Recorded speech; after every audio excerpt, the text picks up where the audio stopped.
Komisyon denilen olay parlamentoda bir takım partilerden oluşan ve 10 yıllık gizli, kapalı, kamuoyunun dışında perdeler arkasında ya gizli neler konuşulduğu halkın bilmediği bir şeylerden söz ediliyor. Bu komisyon olamaz. Bu oyalamadır.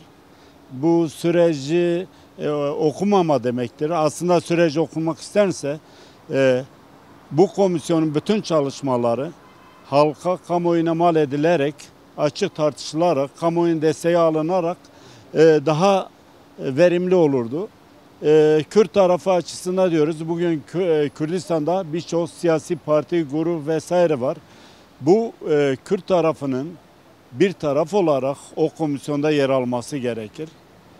Komisyonun bileşenine baktığımız, partilerin dağılımına baktığımız zaman bunun Kürtlerin yararına bir şey vaat etmekten ziyade bir süreci oyalama, her zaman yapılanın aynı şeyi tekrar, Kürtler işte bir umut verip tekrardan onu ellerinde bir sevinç yaşatmak gibi bir hal var. Bu komisyonda biz bir şey beklemiyoruz. İşin doğrusu bir şey çıkacağını ummuyoruz. Çünkü halka açık değildir, kamuoyuna açık değildir. Neler konuşulduğu bilinmiyor. Bu tutanakların komisyon üyelerine bile verilmeyeceği söyleniyor. Yani o zaman bunun bir başka amacı olmalıdır. 10 yıl sonra sorunlar tekrardan aynı masaya geldiğinde aynı şeyler konuşulacak. Ya sorunun temelinde eğer sorunu Kürt ve Kürdistan sorunu olarak alırsanız yol ve yöntemleri farklıdır. Ama sorunu siz silah bırakma ve PKK'nın sürece ya da gerillanın getirip de sisteme entegre etme temelindeyse komisyon zaten o amaçla şey yapılıyor. Silahsızlanma sonrası insanların rehabilitasyonu. Eğer bu amaçlaysa zaten buradan bir şey çıkmaz. Sorun temelinde Kürt ve Kürdistan sorunu, bunun temeli de kamuoyuna açığı. Bir kere cezaevlerin boşaltılması gerekiyor. Aktörlerin, siyasi aktörlerin perde arkasında konuşmalar değil, kamuoyunun nezdinde gelip halkla konuşacak.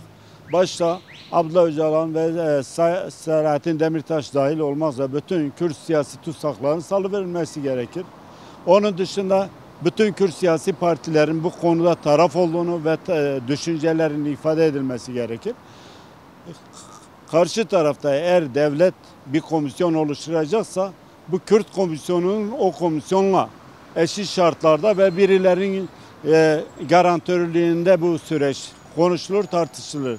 Doğrusu olan budur. Başka ülkelerde de yaşanan örnekler vardır. Ama biz kulağı tersten göstermek istesek habire hani Kürt Mehmet Kürt anasını görmesin ya da alavere Kürt Mehmet nöbete misali böyle bir şey yapsa Demirel'in dediği gibi sorunu komisyonlara havale edersin ve orada bir çözümsüzlük çıkar. Başka da bir şey çıkmaz. Kürtlerin Kürt tarafı bir bütün olarak siyasi bir statü etrafında, talepler etrafında kendi taleplerini dile getirip bunun için sivil siyaseti zorlamaları gerekir. Bunun yolu yöntemi de bellidir. Yani şu andaki süreç böyle bir şey fırsatı veriyor ama Kürtlerin milli bilinçle davranması gerekir. Milli bilinç etrafında düşünmesi gerekir. Parti, grup çıkarları esas alındığı zaman gidileceği yer parti düzeyinde çözümler olur, gruplar düzeyinde çözümler olur. Oysa bizim bir millet sorunumuz var. Bu coğrafyada kendi kendimizi idare etme sorunumuz var. Millet olmaktan kaynaklanan haklarımız vardır. Bu hakların elde edilmesi için de Kürtlerin kendi aralarında bir diyalog dili ve birlik potansiyelini harekete geçirmeleri gerekir.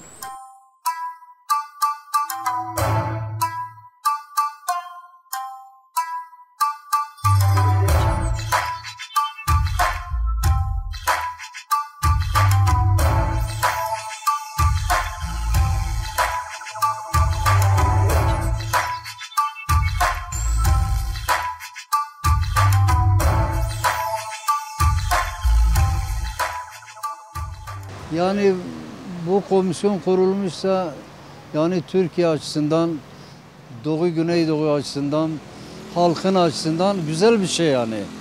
Yani en aşağı bir huzur, barış getirir milletimize, insanlarımıza. Güzel bir şey olur yani. Bazı adımlar vardır. Mesela bazı tutsakları, yaşlı insanları hapishanelerde çıkartmak. Yani bunlara bir tolerans tanısalar, bunlara yardımcı olsalar iyi olur yani. Bazı kişilere umut hakkını da vermesi lazım yani. Ki bunlar da mesela bir güzel bir şeye kavuşsun yani. Ya mesela bir yemek yaptığın zaman tuzu her şey içinde olacak, yağı tuzu ki o yemek yiyilsin ki tadı olsun. Öyle olmasa olmaz. Yani mutlaka güzel bir çözüm olması lazım. Millet için, halk için faydalı olsun. Adım işte budur yani, bu tutsakların bırakılması, bu insanların huzura kavuşması. Bazı kişiler mesela kendi çoluk çocuğunu bekliyor, evine dönsün, özlemlerini duyuyor.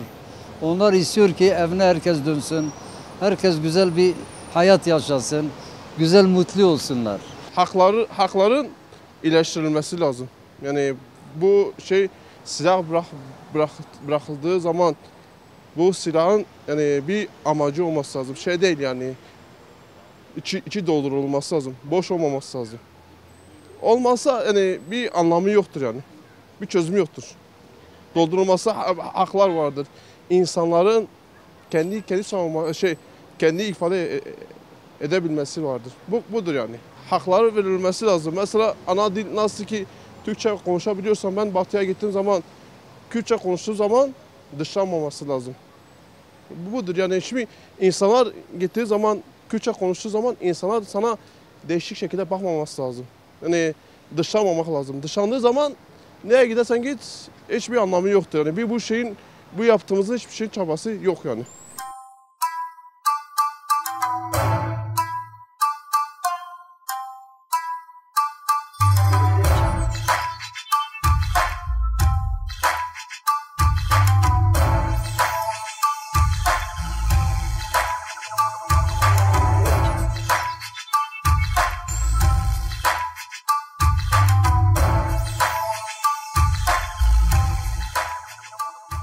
Komisyonu A'dan Z'ye kadar PKK'nın attığı adımdan dolayı daha hızlı adımlar atması lazım.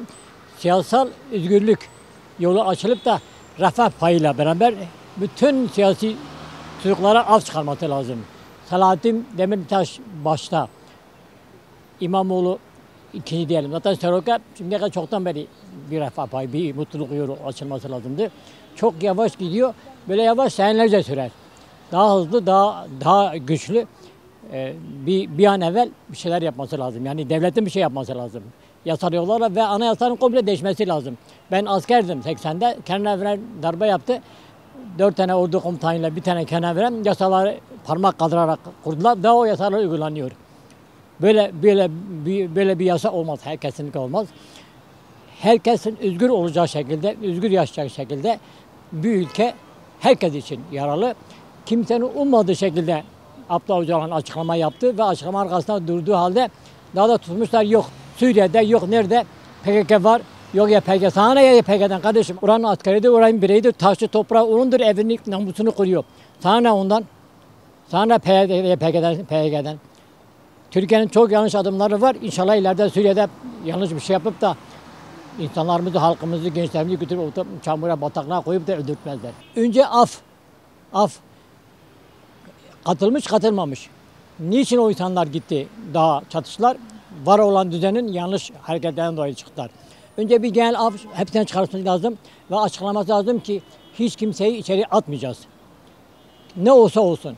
Dünyada böyle bir partiye benzer ETA'dır, İRA'dır vesaire kalkmış ülkelerin rejimine karşı savaşan insanlar nasılsa Türkiye'deki Kürtler de o Türkler de daha çıkan mücadele insanlar da aynı şekilde onlara özgürlük getirmesi lazım. Öncelik ona entegre olması lazım.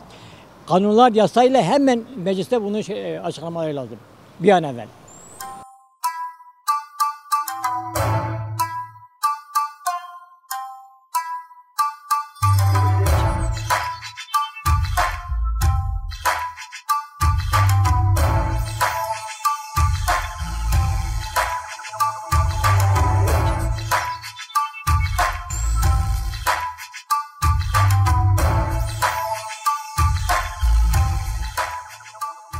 Hangi adımlar? İlk önce bu tutsakları serbest bırakması lazım. Selahattin de dahil komple tutsaklar. Serbest bırakmaları lazım. Bunun için adım atmaları lazım. Hani komisyonun amacı bana göre öyle yani. Adım atılmasa komisyon kuruluyor.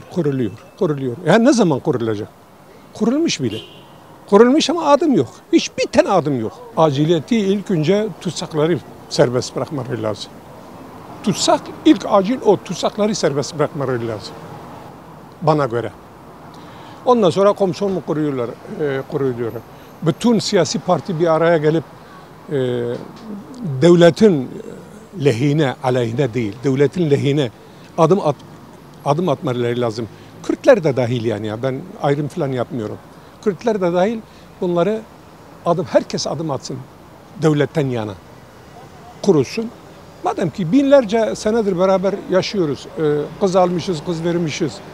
Onlar da diyor, biz tek demiyoruz yani. Birbirine karışmışız. Benim 3 tane gelinim Türktür. Bak düşünebiliyorsun yani şimdi burada insanlar birbirine girmiş. Kimse ayrılmak istemiyor yani. Bak ben Kürdüm, Diyarbakırlıyım. İnan ki ben ayrılmak istemiyorum yani. Ama adımlar da atılsın. Valla güzel şeyler olmasını bekliyoruz. Her ne kadar kapalı kapılar ardında yapılmaya çalışılıyorsa da CHP'nin birazcık dirençli davranması sanki bunu bertaraf edecek gibi gözüküyor. Biz öyle düşünüyoruz. Ve güzel şeylerin de çıkacağını düşünüyoruz inşallah. Bakalım işte bu komisyonun yapacağı çalışmaların arkasında neler gelecek. Kimler ne vaatlerle gelecek. O hasta tutsakların zaten kesinlikle ilk başta etapta onların derhal hiç böyle şeye bakılmaksızın bırakılması lazım. Ve aynı zamanda Demirtaş'ın da bırakılması lazım. Bu barışın yapılması gerçekten yani çok mükemmel bir şey yani çok iyi bir şey. İnşallah bir komisyon kuruldu zaten bütün partiler tarafında. Sadece İYİ Parti herhalde üye vermedi. Diğer partiler hepsinde üye var. İnşallah ülkemiz için, memleketimiz için hayırlısı neyse onu yaparlar. Bu ülkenin kardeşliği, birliği ve beraberlik kardeşliğini pekiştirip artık bir daha eskiye dönük sıkıntıları yaşamayız Allah'ın izniyle yani. Ya şimdi önemli olan adımın atılması bu ülkede kardeşliktir. Kardeşlik olduğu zaman her şey olur yani. Yani bu Kürttür, bu Türktür, bu Laz'dır, bu Arap'tır. Artık bu kelimenin ortaya atılmaması yani. Bu ülke hepimizin, bu memleket hepimizin, hepimiz kardeşiz. Bu ülkede kardeşçe yaşamak istiyoruz yani. Mesela bu cezaevindeki insanlar yani haksız yere mesela cezasız olan insanların bir an önce yani suçu olmayan insanlarımızın bir an önce çıkması. Ya komisyonda başta isteğim bu ülkenin birlik ve beraberliği ve kardeşliği için ne gerekiyorsa yapılması yani. Her türlü fedakarlık yapmalar lazım yani. Bir daha bu ülke başka yerlere gitmesin yani. Bu ülke hepimizin. Bu memleket hepimizin. Hepimiz huzur içinde yaşamak istiyoruz yani.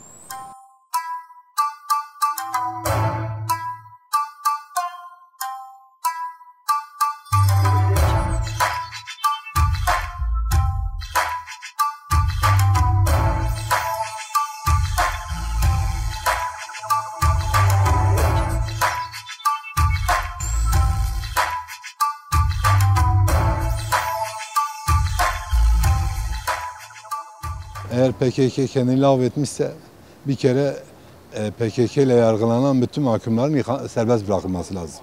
Yani artık nasıl bir şey olursa bir genel afın olması lazım. Yani bence genel bir afın olması lazım. Kürtçe eğitimin önünün açılması lazım. Ana dilde eğitimin. Yani daha sayamayacağım bir sürü şeyler var. Yani. Vallahi komisyona çağrımız ve önerimiz şeffaf olmaları. Halka konuştuklarını halka söylemeleri lazım. Hem DEM Parti'ye söylüyoruz hem AK Parti'ye söylüyoruz. İkisine de söylüyoruz.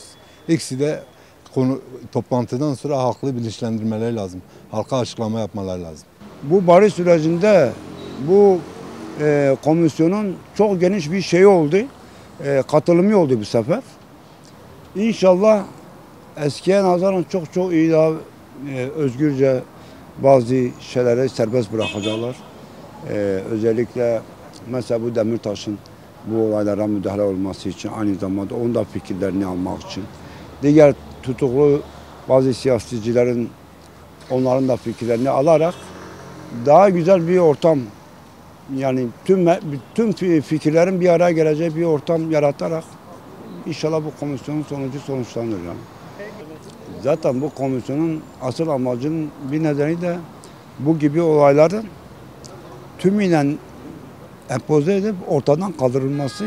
Hatta bu barış sürecinde ceza almış olsa bile, yani şu an şeyde bulunan, hani Kuzey Irak'ta bulunan veya Irak'ta bulunan, Suriye'de bulunan bu gruplar aynı zamanda bu sürece dahil edilip onların da yani ceza almaması için sürecin içerisinde olmaları için zaten böyle bir adım da isteniyor. Yani bunların şu an böyle tam niyetli olmayışı da bence bundan kaynaklanıyor. Benim çağrım, önerim yani her şey böyle daha adaletli olması için. Yani tek bir Diyarbakır için de değil, bütün Türkiye için. Bütün Türkiye'deki bir mozaiktir. Bu mozaikin içinde herkesin çok daha özgürce yaşayabilmesi için. O zaman demokraside çatlaklar ortadan kalkar. İnsanlar daha huzurlu, daha özgüvenli, memleketine, milletine bağlı bir şekilde daha insanca belki de yaşayabiliriz bir arada. Ya şimdi bizim komisyonda beklediğimiz ilk etapta bu kayıp insanları gündeme getirip bir de içeride bulunan siyasi tutsaklarımızı bir an önce onları bırakılmasını, daha bu kaybı olan insanlarla üzerinde çok durulması lazım.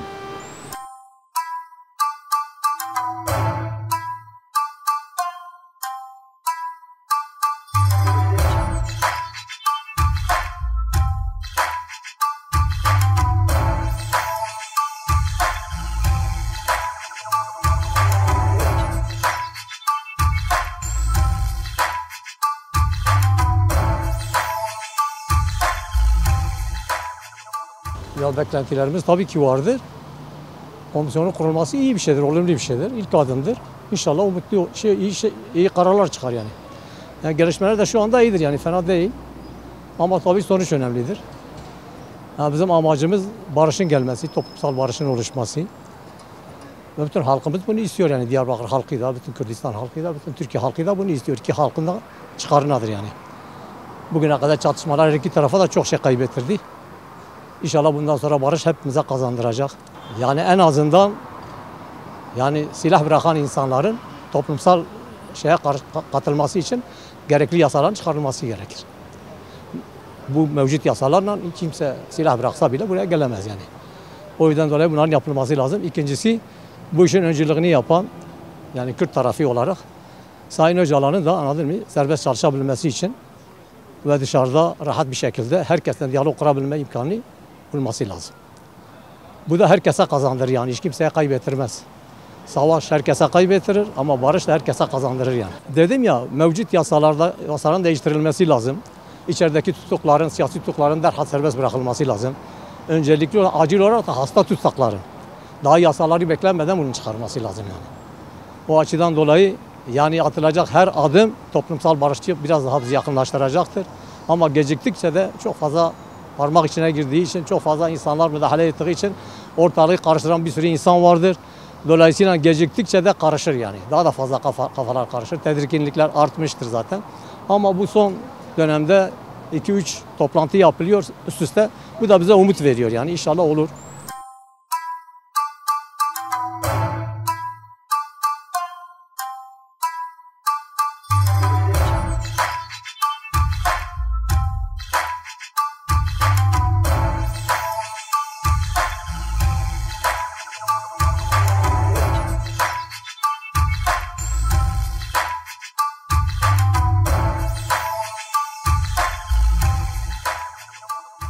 Ya bu ben istediğim şahsen kendi şahsım bu Kürt sorunun ortadan kalkmasını, barışın sağlanmasını, memleketimize huzur ve güven gelmesini istiyorum. Başka diyeceğim şey yok. Öncelikle Kürtlere bu dil dediğimiz, mesela Diyarbakır'dayız şu an. Diyarbakır'ın ana dili Kürtçe. Kürtçe tabelaları falan yasaklıyorlar. Kimse istemiyor. Bence bundan başlamalılar. Kürtçe tabelalar yasak olmaması lazım. Çoğu yerde Arapça tabela var, şey falan var, onlara karışmıyorlar. Ama soru Kürtlere gelince bunu engelliyorlar. Bu yani kabul edilemez bir şey. Bunu bence kabul etmeleri lazım başta. Bu kabul edilirse zaten devamı çorap söküğü gibi gelecek. Yani baştaki sorun o dil. Dil o şeylenirse hepsi tamamdır. Bu kadar insanlar can verdi. Bu kadar insanlar eziyet çekti. Köyler yakıldı. Yani hem Kürt olarak hem Türk olarak hepimiz zarar gördük. Hem ekonomi, hem maddi, hem menavi, hem can, hem mal hepsi gitti yani. Ama inşallah barış gelsin. Hepimizin tek temennimiz budur yani. Ya komisyonda keşke temennimiz bir genel af çıksaydı. İlk etapta genel bir af çıkmış olsaydı belki herkes bir süreci tam ilerlerdi yani. Ama o genel hafta inanmıyorum çıkacağını. Bir de Suriye meselesi de var yani. En büyük kritik Suriye meselesi yani. Bugün Orta Doğu şu anda hepsi Suriye'nin üzerinde duruyor. Suriye meselesi çözmeden Kürt meselesi de çözülmez. Yani temellendirilmesi lazım. Önce halka bilinçlendirilmesi lazım. Kapının arkasında herhangi bir şey olmaması lazım. Halka aydınlatmadan bir şey yaparsanız bu hiçbir şey ilerlemez yani. Bir arpa boyu yol alamazsınız. Onun için yani temellendirmesi lazım. Böyle her şeyin açık ortada olması lazım. Ve bizim halkımız da buna inanıyor. İnşallah olur. Ya önce bir ana dilde eğitimin temellendirilmesi lazım, resmileştirilmesi lazım. Ondan sonra ne bileyim yani farklı şeyler de var yani bilmiyorum.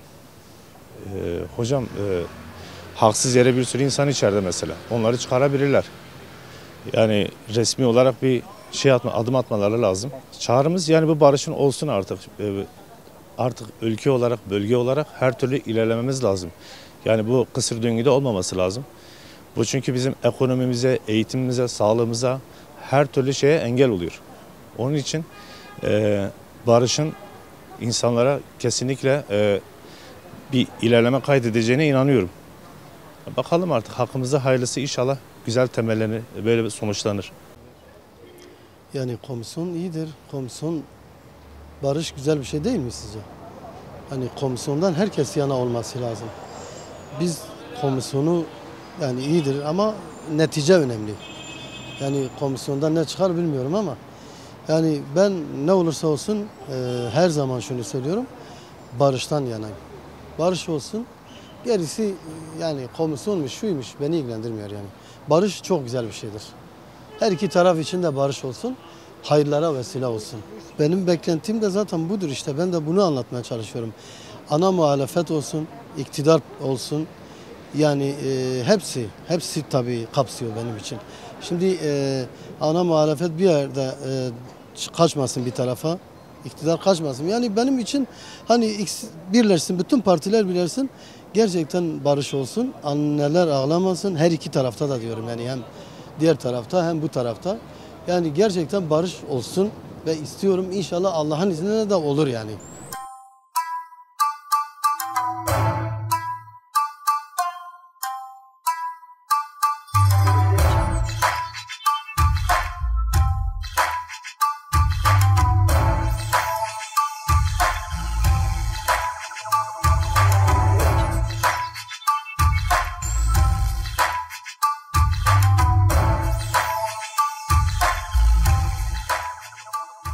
Vallahi en başta huzur ve barışın sağlanması. Bunu istiyoruz halk olarak. Zaten biz halk olarak kötü bir şeylerin ülkemize, milletimize başına gelmemesini istiyoruz. Yani sahipsiz kuzuyu kurt kapar biliyorsunuz. İlk önce benim aklıma gelen içeridekiler çok doldu. Taştı hatta. Yani hapiste olanlar. Artık bir barışın gelmesi lazım. İçeridekilerin de dışarıdakilerin de huzur bulması lazım. Çıkması lazım. Yani özgürce yaşamamız lazım. Bizim beklentimiz bu. Yani halk olarak tabii kendi namıma konuşuyorum önce. Yani Allah'tan temennim bütün zaten ne geldiyse hep kötülüklerden geliyor. Kafamızı sağımıza solumuza çevirdiğimiz zaman her yer tehlike altında. Komisyondan barış olmak için her şeyi bekliyoruz. İnsanlarımızın daha bir daha ölmemesi, Türkiye her halkları bir araya gelmesi, birlikte yaşaması. Bu halk çok acı gördü ve çok acı çekti.